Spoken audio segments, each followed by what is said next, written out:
ramifications of this, and especially this idea that we've been hearing from all of our correspondents, this fear about potential that a Trump administration might come after Hunter further, that might have driven some of this as well?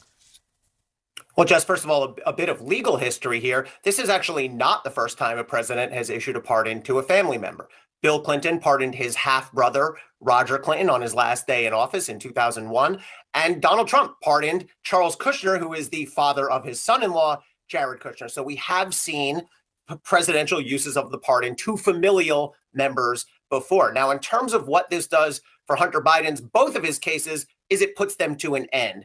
Both of those sentencings were coming up. And I'll say Hunter Biden was very likely to get sentenced to prison on one or both of those cases. So this pardon, in a very real way, spares Hunter Biden from having to go to prison. He was coming up on sentencing in his gun case in Delaware, where he was convicted for being an addict in possession of a firearm. I will tell you, based on my experience, it is very rare to see that crime charged essentially in and of itself. There's also a false statements crime that goes with it. But the way that Hunter Biden was charged in that Delaware case is extremely unusual. Separately, Hunter Biden pled guilty to tax offenses, to tax felonies in California. Those can be handled sometimes through civil process. Sometimes they are charged as felonies, as Hunter Biden was, but both of those cases are now over. And Jessica, I think this will really be a Rorschach test. I think a lot of people will look at this the way that the president looks at it, and he articulated in his statement that this was a politically driven prosecution. It carried on for at least 6-7 years, which is outrageous